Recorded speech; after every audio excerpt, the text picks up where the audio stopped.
एक माई अपनी पुत्र वधू पर बात बात पर क्रोध करती थी। छोटी छोटी गलतियों को बढ़ा चढ़ाकर अपने पुत्र से कहती। पुत्र अपनी पत्नी को धमकाता। इस प्रकार घर नरक बना हुआ था। पुत्र वधू अपनी सासू माँ से कभी कभी कहती थी कि आप सत्संग जाया करो। अपनी पड़ोसन भी जाती है। सासू माँ बोली कि सत्संग में तो आई गई यानी बदचलन स्त्रियाँ जाती हैं, जिनका संसार में सम्मान नहीं होता, जो अच्छे कुल की नहीं है। हम खानदानी हैं, हमारा क्या काम सत्संग में। ऐसे पुत्र वधू ने कई बार कोशिश की, परंतु माई मानने को तैयार नहीं होती। एक दिन गांव की स्त्री किसी कार्यवश उनके घर आई तो सास अपनी पुत्र वधू को गालियां दे रही थी, धमका रही थी कि आने दे तेरे खसम को, आज तेरी खाल उतरवाऊंगी। बात क्या थी कि गिलास में चाय रखी थी, जो सास के लिए डालकर पुत्र वधू बच्चे को लेने अंदर चली गई थी, जो सोया था, जागने पर रो रहा था। उस बच्चे को उठाकर लाने में 1 मिनट भी नहीं लगी थी कि इसी बीच में कुत्ता आया और चाय के गिलास में जीभ मारने लगा। गिलास गिर गया, चाय पृथ्वी पर बिखर गई। सासू माँ आंगन में उस गिलास से मात्र 20 फुट की दूरी पर चारपाई पर बैठी थी।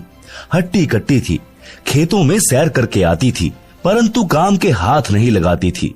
इसी बात पर कलह कर रही थी। गांव के दूसरे मोहल्ले से आई माई सत्संग में जाती थी। सब बात सुनकर उसने भतेरी यानी उस सास का नाम भतेरी था से कहा कि आप सत्संग चला करो। उसका वही उत्तर था। उस सत्संग वाली भक्तमती ने बहुत देर सत्संग में सुनी बातें बताई, परंतु भतेरी मानने को तैयार नहीं थी। भतेरी की दूसरी बहन उसी मोहल्ले में विवाह रखी थी, जिस पालने की वह सत्संग वाली माई जानकी थी। भतेरी की बहन का नाम दया कौर था। जानकी ने जाकर दया कौर से बताया कि तेरी बहन भतेरी ने तो घर का नरक बना रखा है, बिना बात की लड़ाई करती है। मैं कल किसी कामवश गई थी, एक चाय का गिलास कुत्ते ने गिरा दिया, उसी का महाभारत बना रखा था। दया कौर भी जानकी के कहने से सत्संग सुनने गई थी और दीक्षा ले ली थी।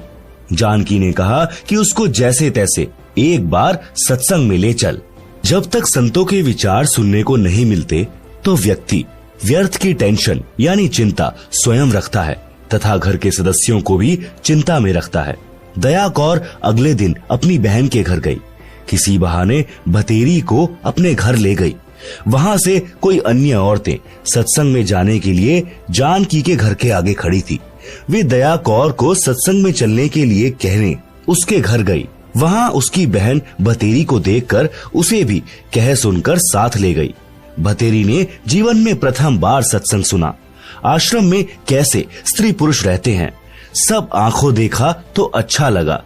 जैसा अनाप शनाप सुना करती थी, वैसा आश्रम में कहीं देखने को नहीं मिला।